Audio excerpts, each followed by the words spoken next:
back for 86 in 2 seconds. Negative K, nothing further, just see the cabbie in the corner.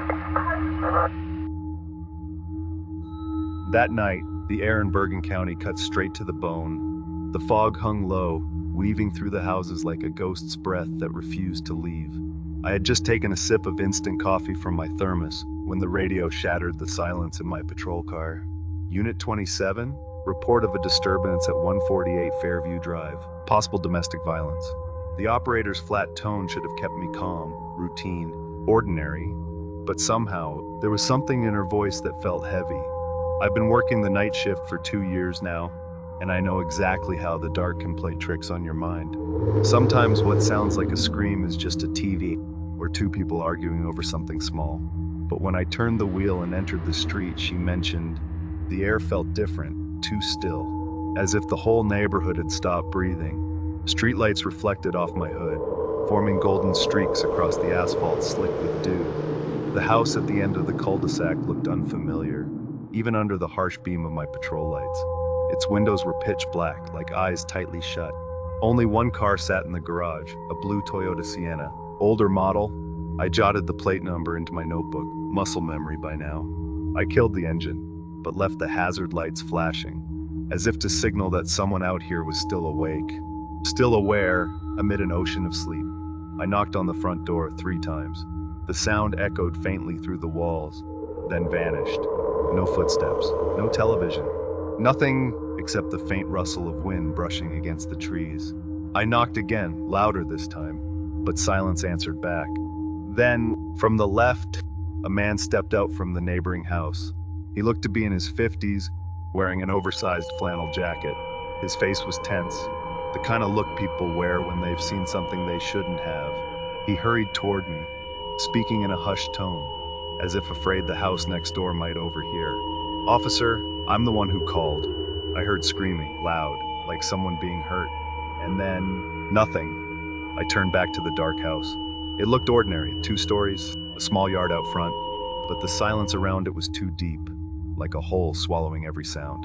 The man added, "She lives alone. Sometimes a man comes by, her boyfriend. But tonight, I know something's wrong." I tried the doorknob, locked. The metal felt oddly cold against my hand, almost as if it didn't want to be touched.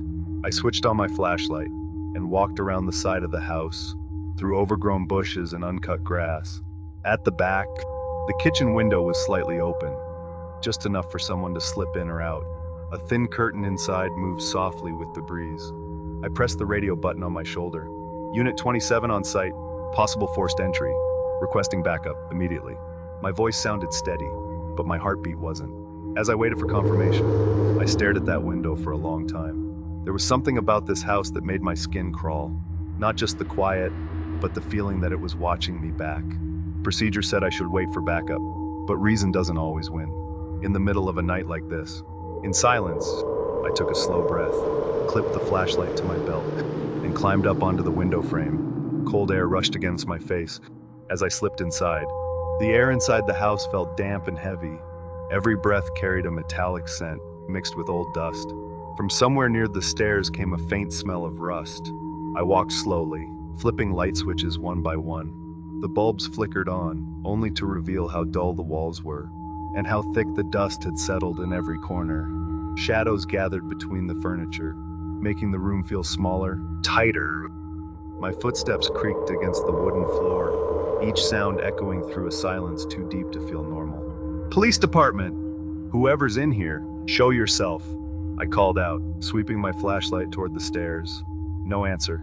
Only the faint electrical hum of the lights just turned on. The chairs in the living room stood perfectly still, their fabric faded and coated in dust. This place felt abandoned, too still for a home that should have held life once. I cleared the first floor quickly, but carefully. In the living room, the table was messy, and dirty plates piled up in the sink. A television sat dead in the corner, its screen dark and layered with dust. No signs of struggle, no overturned furniture, no blood on the floor. Only faint footprints on the carpet, leading toward the back hallway. Wind slipped in through the open window. The curtains swayed softly, the sound of fabric brushing echoing clearly in the stillness. At the base of the stairs, I paused, glancing back at the front door. The lock was still open. I wanted to make sure no one could trap us inside or lock us out. Then I looked up. The hallway on the second floor was dark. 4 doors lined the walls, all closed. I raised my flashlight toward the frames. The paint was peeling, and in some places, fresh scratches marked the wood, like someone had passed through not long ago. Each step on the staircase groaned quietly beneath my weight. The sound carried through the hollow house. I stopped halfway, listening. The creaks came in rhythm, too even, too deliberate, like someone else was trying to move quietly. I held my breath, focusing on every small sound between my pulse and my breathing. From the middle of the stairs, I lifted my flashlight, aiming it toward the top. All 4 doors down the hall were still shut. From where I stood, I could guess their order: a child's room, a bathroom, a linen closet, and the master bedroom. Nothing looked out of place, yet the air up there felt colder. I called out again, louder this time. "Police department! If anyone's up there, come out now!" My voice bounced off the walls, but no one answered. No footsteps, no cough, no sign of life at all. Just silence, long and heavy, until I could hear the faint electric whine from my flashlight. Then, from the end of the hallway, came another creak, louder this time. Twice, like something heavy was being slowly dragged across the floor. Instinctively, I held my breath. Every muscle in my body tightened. I moved closer to the nearest door, pressing my ear against it. No breathing, no movement, but from the farthest room, I caught a faint noise, like a foot shifting on the wooden boards. A thin strip of light glowed under the door. Someone had left a lamp on inside. My hand went automatically to the holster at my side. I held it there, steadying myself. Every bit of training I'd ever had told me to wait. Assess the situation, don't rush. But something inside me said otherwise. The door creaked softly as I pushed it open. The air inside the room felt colder, as if an air conditioner was running quietly, even though I knew the house's power was nearly dead before I entered. Light from the hallway stretched across the floor, forming a faint square dash, and in its center lay the silhouette of a woman on the bed. She was lying on her side, covered up to her shoulders, her hair spilling over part of her face. She looked peaceful. Too peaceful. I called out once, my voice firm but trying to stay gentle. No movement. I stepped closer, knees slightly bent, ready for anything that might suddenly move. I was barely a meter away when my eyes caught a color that didn't belong on the white sheets. A dark stain, trailing from her body toward the edge of the mattress. I recognized that color before my brain even named it. Blood. I pulled the blanket back fast and froze. A woman lay there, her body covered in stab wounds. Blood had dried across her skin and soaked into the sheets beneath her, but her chest was still moving, slowly, barely visible. Shit! The word caught in my throat, a mix of relief and panic. I grabbed the radio on my shoulder and pressed the call button. Unit 27 reporting a stabbing victim still alive, requesting ambulance and additional units immediately. My hands trembled as I released the button. I checked her pulse. Weak. But there, the room felt smaller with every breath. But I forced myself to stay focused. I had to keep her alive until help arrived. My voice echoed through the room, but something in the silence that followed felt wrong. A faint sound. Soft, muffled, like a heavy exhale pressed through fabric. I scanned the room, my flashlight sweeping across every corner. A large wardrobe in the corner drew my attention, its door slightly open, as if inviting me closer. Instinct tightened my grip. I drew my gun, stepped forward carefully, and in one swift motion, swung the door wide. Empty. Only a few hangers swaying gently, their metal clinking together in a sound that wasn't comforting at all. My mind snapped back to that creaking noise from earlier. The pitch had been too low to come from the floor. I lowered myself, angling the flashlight beneath the bed. There, a pair of eyes stared back at me from the dark. For a second, I froze. My whole body locked before instinct took over. Out! Hands where I can see them! I shouted. The figure moved slowly. A man crawled out from under the bed, his head first, then his shoulders. His face was covered with a cloth mask, his shirt stained with dried blood. His hands shook as he raised them, but his eyes stayed fixed on me, sharp and empty. I stepped back half a pace, aiming my weapon straight at him. Stand in the corner, now! He obeyed, moving slowly, knees unsteady. I kept my distance, finger tight on the trigger. In that cramped room, the only sounds were our breathing and the faint hum of the flashlight in my hand. After that, everything happened fast. I heard footsteps rushing up the stairs, and my fellow officers calling from below. "Up here!" I yelled, still keeping my gun trained on him. When they reached the doorway, we moved together. The man was cuffed within seconds. Searched? No other weapon on him. He stayed silent, didn't fight. Minutes later, the ambulance arrived. 2 paramedics came in with a stretcher. They went straight to the woman on the bed. From the looks on their faces, I could tell they hadn't expected her to still be alive. Carefully, they lifted her onto the stretcher and carried her out. The dried blood on the floor left a faint trail, all the way to the front door. Later, we learned the suspect was her boyfriend.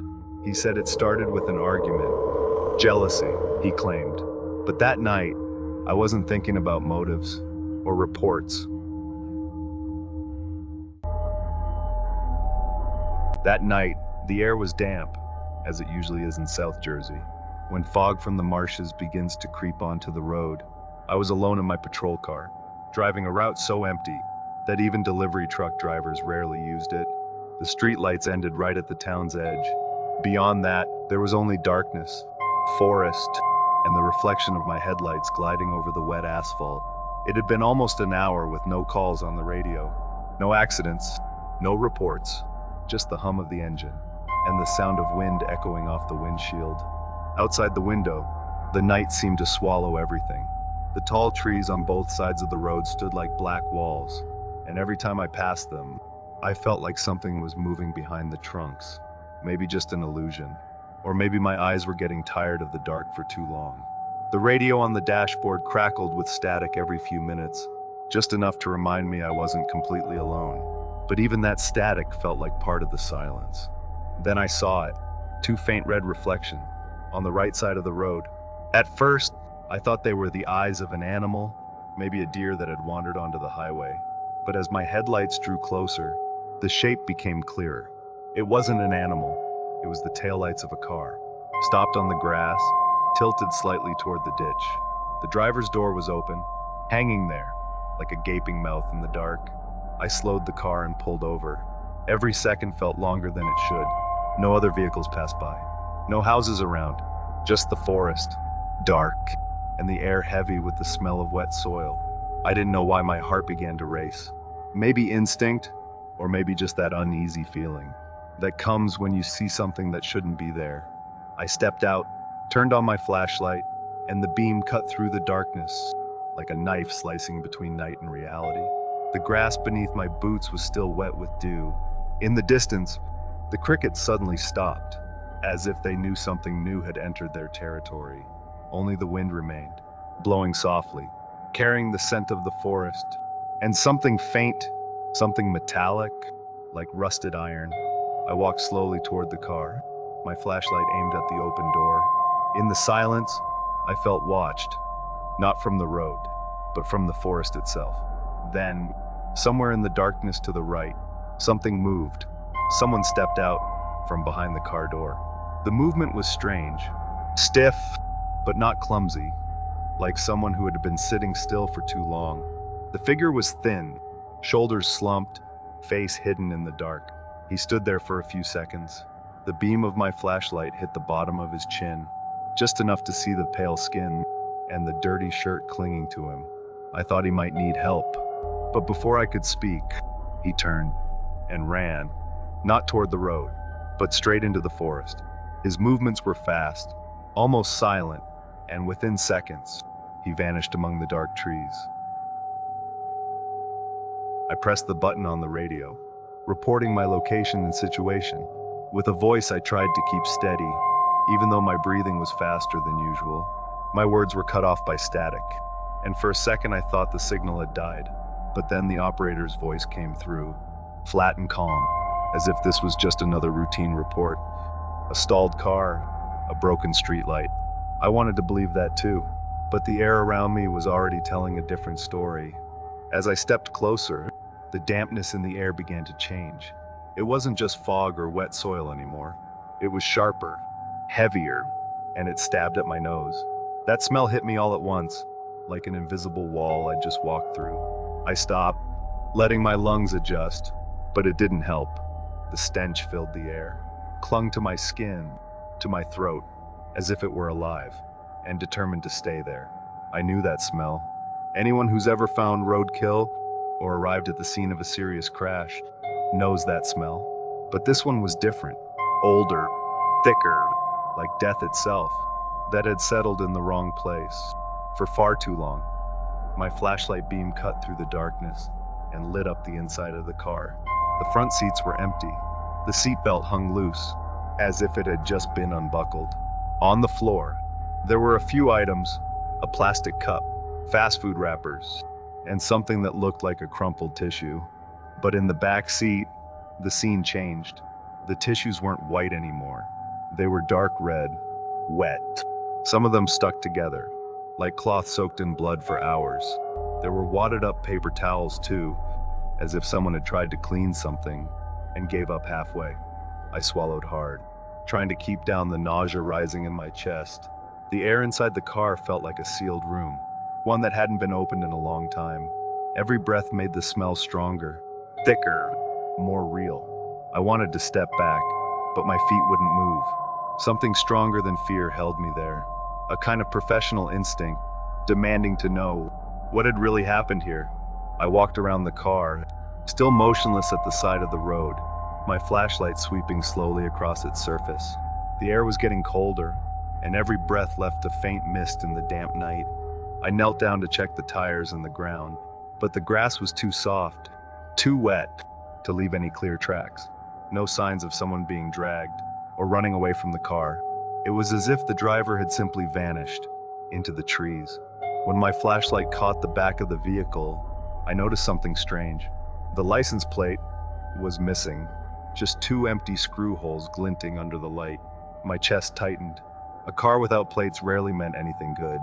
I stepped closer, my light widening over the grass, and that's when I saw it. On the wet grass, not far from the rear bumper, lay something small, dark red, wrapped in tissues hardened and dried with blood. I crouched slowly, pulling on latex gloves from my uniform pocket, trying to steady the pounding in my chest. Every breath I took made the metallic, rotten smell stronger, until my eyes began to sting. I touched it carefully, peeling back the tissues one layer at a time. They stuck to my gloves, slippery, soft, like mud soaked too long in water. Each layer felt like opening something that was never meant to be opened. When the last layer came off, I froze. Under the white beam of my flashlight, time itself seemed to stop. What I saw was a human hand, cleanly severed at the wrist, as if cut by something sharp and precise. The flesh was still wet, dark red, veins not yet dry. No blood on the ground, no trail leading anywhere. Just the hand, placed carefully on the grass, as though someone had set it there on purpose. I took a deep breath, trying to calm myself, but my voice still shook as I reported back through the radio. My words came out in short gasps, and on the other end, the operator's tone changed instantly. Moments later, I heard sirens in the distance.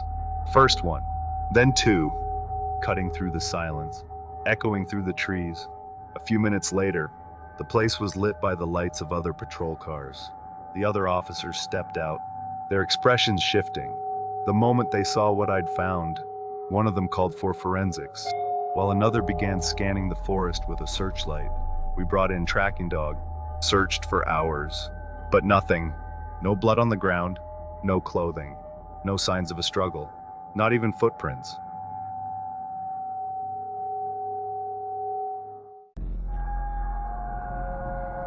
I had been a police officer for 30 years, before finally retiring at the age of 50. During that time, I'd seen almost everything that could happen on the streets, from petty thefts to murder. But one night, in the final years of my service, still comes back to me more often than I'd like. That night, my partner Steve and I got a domestic violence report from a neighbor in a quiet suburban area. Usually, calls like that aren't too complicated. But from the moment we arrived, I felt something was wrong. The house looked calm, too calm. The porch light flickered, and the front door was slightly open, as if someone had left in a hurry. We looked at each other, then stepped inside. The moment we crossed the threshold, the smell hit us. A mix of marijuana and something sharp, like chemicals or synthetic drugs. We followed procedure. I announced our presence, calling out police several times, my voice echoing off the walls. No response, only our own voices bouncing back. Then, a few seconds later, a loud noise came from upstairs, something heavy falling. Steve's hand went straight to his holster. I knew what that meant. We'd worked together long enough to understand each other without words. I started up the stairs first. Each step creaked quietly beneath my boots. The ceiling light above was dim, just enough to see 3 doors ahead. 2 stood open. One was shut tight. From behind that closed door, a faint rotten smell began to seep through the air. I knocked lightly, calling out, "Police?" But there was no response. I counted silently in my head, then kicked the door open. The air inside changed immediately. The stench of decay burst out, thick and suffocating. On the old bed in the center of the room lay the body of a woman. From her skin tone and body position, it was clear she'd been dead for more than a day. Instinctively, I drew my gun, ready in case someone else was inside. Steve switched on the light and radioed the station for backup. The sight dried my throat. I'd seen death many times before, but the state of her body made my hair stand on end. Her eyes were wide open, staring blankly at the ceiling. No signs of struggle around the room, just the kind of chaos you'd expect in a house long abandoned by addicts. I left Steve to secure the scene and moved on to check the other rooms. My hand trembled slightly. As I turned the next doorknob, the room was small, barely furnished, with only a filthy mattress and the stale scent of sweat. No one inside.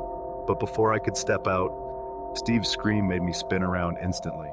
I rushed back into the room with the body and froze. A shirtless man was lying on top of the wardrobe, his eyes wild, his body covered in injection marks. We drew our guns and ordered him to come down. Before we could move, something grabbed my ankle. From under the bed, I stumbled, kicking hard in panic, and saw a thin, filthy hand clutching at my pants. I dragged a woman out from under the bed, her body frail, her face dull and sunken, her eyes unfocused and lost. We cuffed them both, according to procedure, then pulled them out onto the porch. They kept screaming nonsense, probably still under the influence. That's when it hit me. This house wasn't just a residence. It was a den of addicts, people who had lost control of everything, including themselves. We thought it was over. The 2 suspects were in custody. The house had been mostly cleared, and we were just waiting for backup units to arrive. But then, from upstairs came heavy footsteps, followed by a loud scream and the sound of metal clattering. I turned toward the staircase, just in time to see a man appear, rushing down the steps with a knife in his hand. Everything happened so fast. His face was filthy, his eyes empty, filled with rage and panic. He didn't stop, even after we shouted at him again and again. Steve reacted first. 1 shot, straight to the chest. The man collapsed on the last step, the knife slipping from his hand and clattering onto the floor. Silence. Only our breathing filled the room. Minutes later, the sound of police sirens echoed in the distance. By the time help arrived, the house looked like a crime scene from hell. The stench, the blood, and the wreckage of lives destroyed by drugs. From the investigation that followed, we learned the woman we'd found dead had been murdered. The main suspect, the man we'd arrested earlier, confessed to killing her over money and drugs. Steve never talked much after that night. In the official report, his actions were ruled justified. But I knew the memory haunted him, just as it haunted me. Sometimes he'd simply say, "One less piece of trash in the world." I never replied.